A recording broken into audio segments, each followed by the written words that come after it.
Hi guys, welcome to Making Sawdust. I gotta tell you something. I have a problem. I might be a hoarder.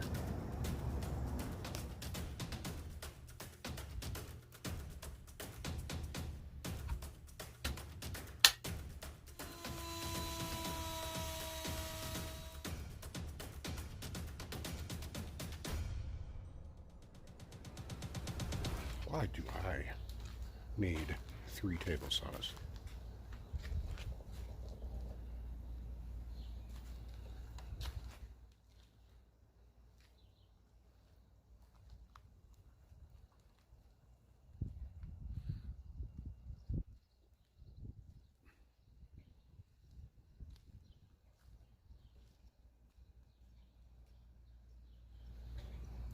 Or an air filtration unit.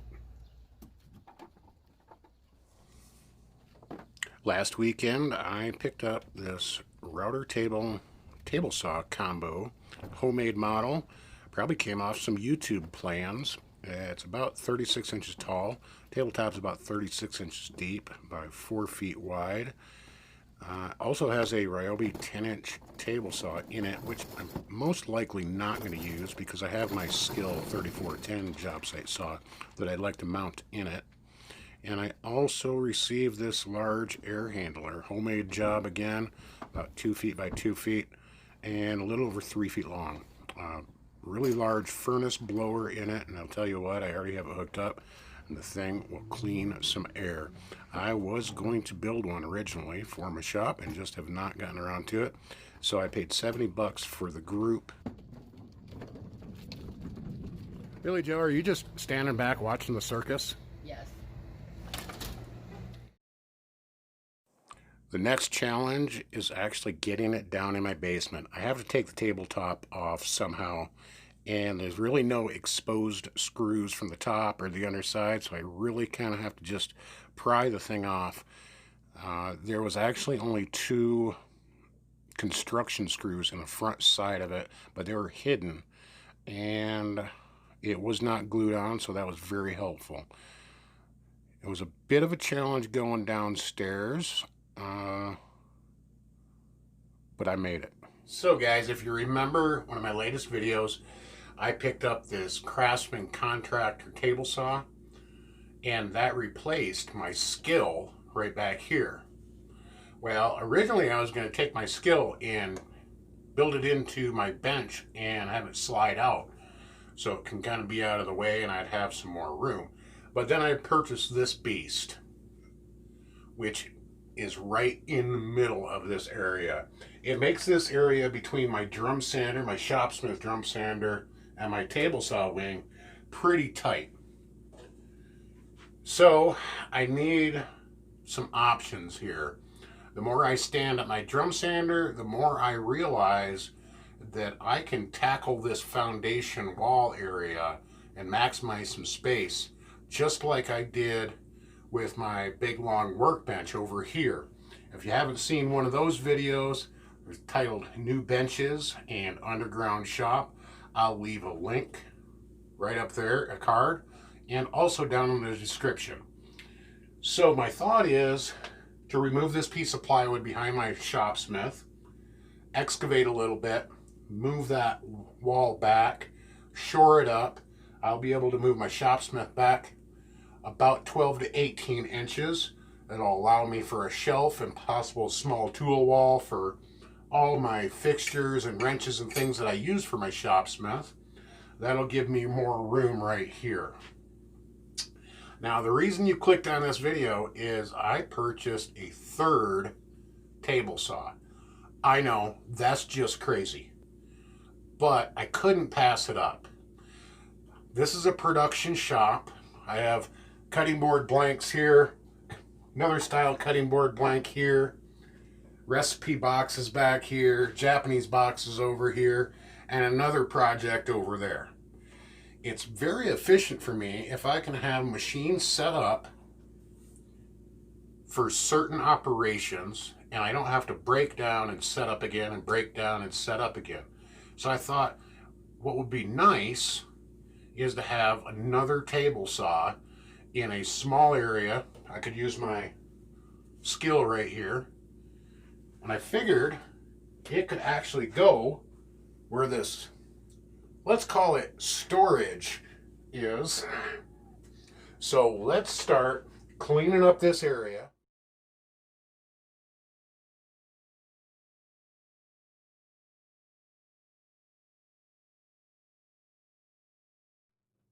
Now that we have the shopsmith moved away from the non-existent retaining wall, that piece of plywood, I have that pulled out.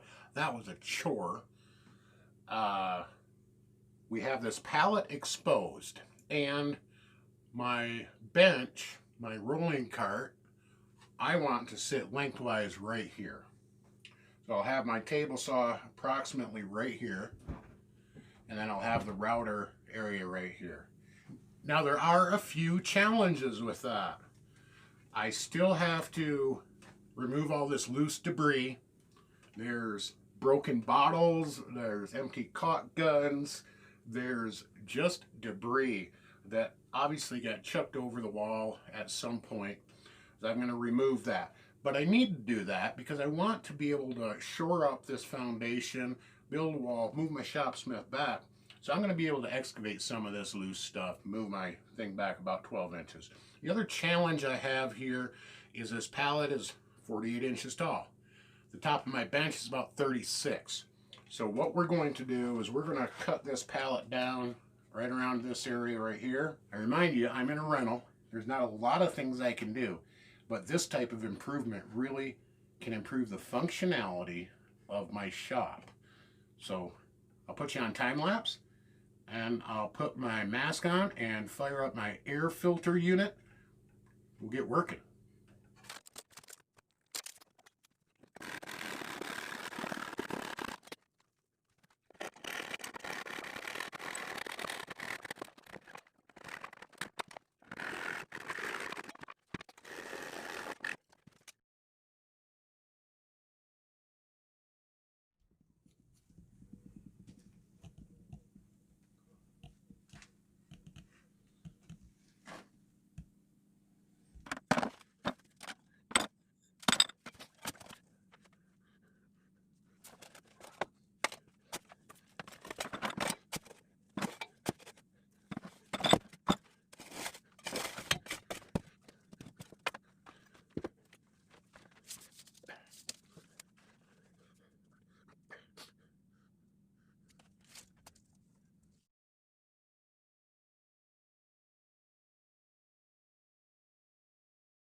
It is a rough day to be a woodworker, and today I'm not a woodworker. I am a dirt dude, or a excavationer.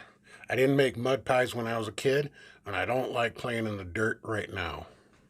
Challenges of working in a small shop. I can't move the shopsmith out of the way because my table saw is in the way, and heck, I probably couldn't move it very far anyway, so I had to move it out of the way enough. I've got this pallet wall backfilled. It is super, super stable. I've got 2x4 about 18 inches into the foundation. I excavated that with a spade bit and an extension on my drill. So that's really holding this wall up. I have a little more beefing to do to that corner right there. But I've also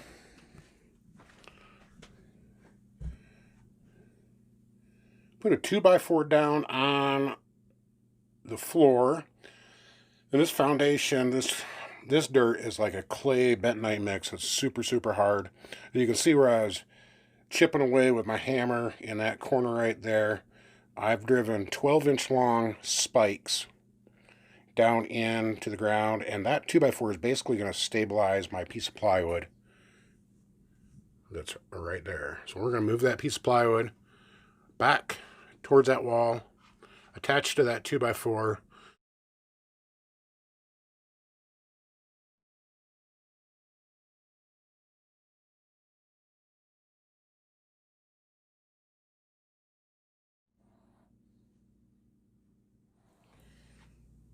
I still have a little bit of work to do. I would like to build a shelf right there and then put up some slat wall. It'll dress that area up and then I'm not looking at dirt, and it'll be a little more presentable for videos.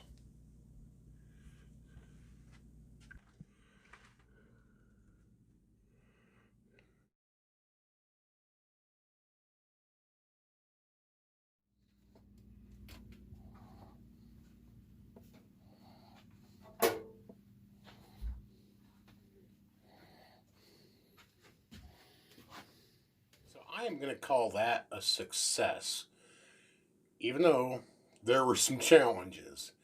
It is a tiny shop, and it probably doesn't make a lot of sense to some people why I'd have two table saws, or why I'd even struggle trying to have two table saws in this shop.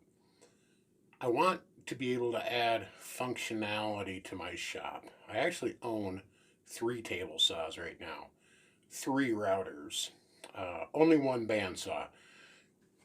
But I want to be able to have multiple routers set up.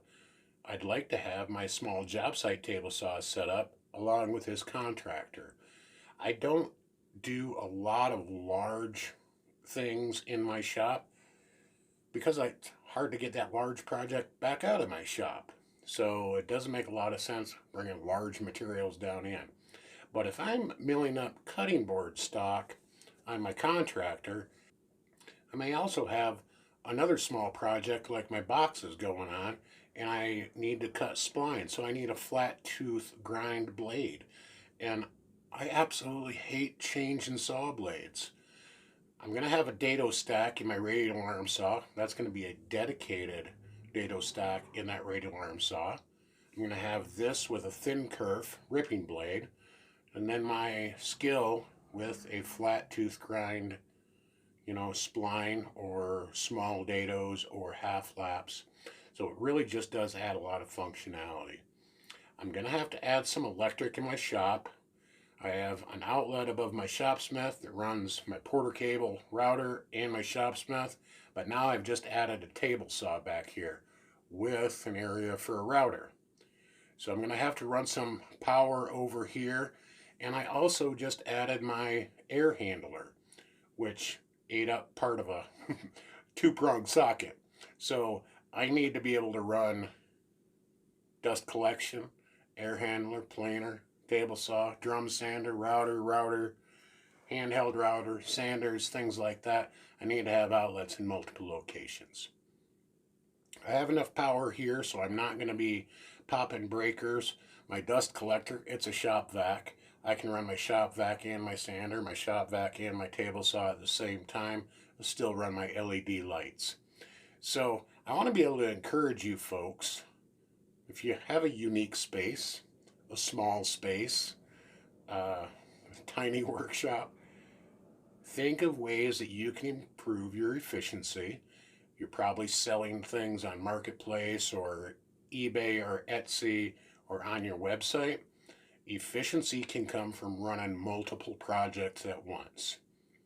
If I'm downstairs and doing cutting boards, I also want to be gluing in splines for some boxes or making some wall art or doing other things. So I want to maximize and make my time efficient downstairs rather than running back upstairs waiting for glue to dry, because a lot of times I'll get sidetracked and I'll get stuck upstairs and I don't come back downstairs, and that way I can't get my woodworking out the door. So I appreciate you guys stopping by. The next video will be deciding what I really want to do with my tabletop. My skill is a little large for the opening, and the tabletop is actually 1 inch thick. The way that that cabinet was designed, it had a 10-inch Ryobi table saw in it, and then you add that inch, that takes away a little bit of the cutting depth, and then the table saw sled is another 3/4 of an inch. So you're taking 1 3/4 inches away from the cutting depth on that saw. So what I probably am going to do is dig out a sheet of my 3/4 inch birch ply, mount my skill table saw into that cabinet, and cut out an area so I can use the existing tabletop on my skill, still be able to use the existing fence, and then add a router at the other wing. One other challenge that I have, and I knew this was going to be maybe a problem or maybe something I can work around, is my water main that comes in. There's really no place to move it. This is a rental house. I'm not going to mess with it. I can't mess with it. But the usable space that I had was a pile of supplies, and I needed to have another tool set up.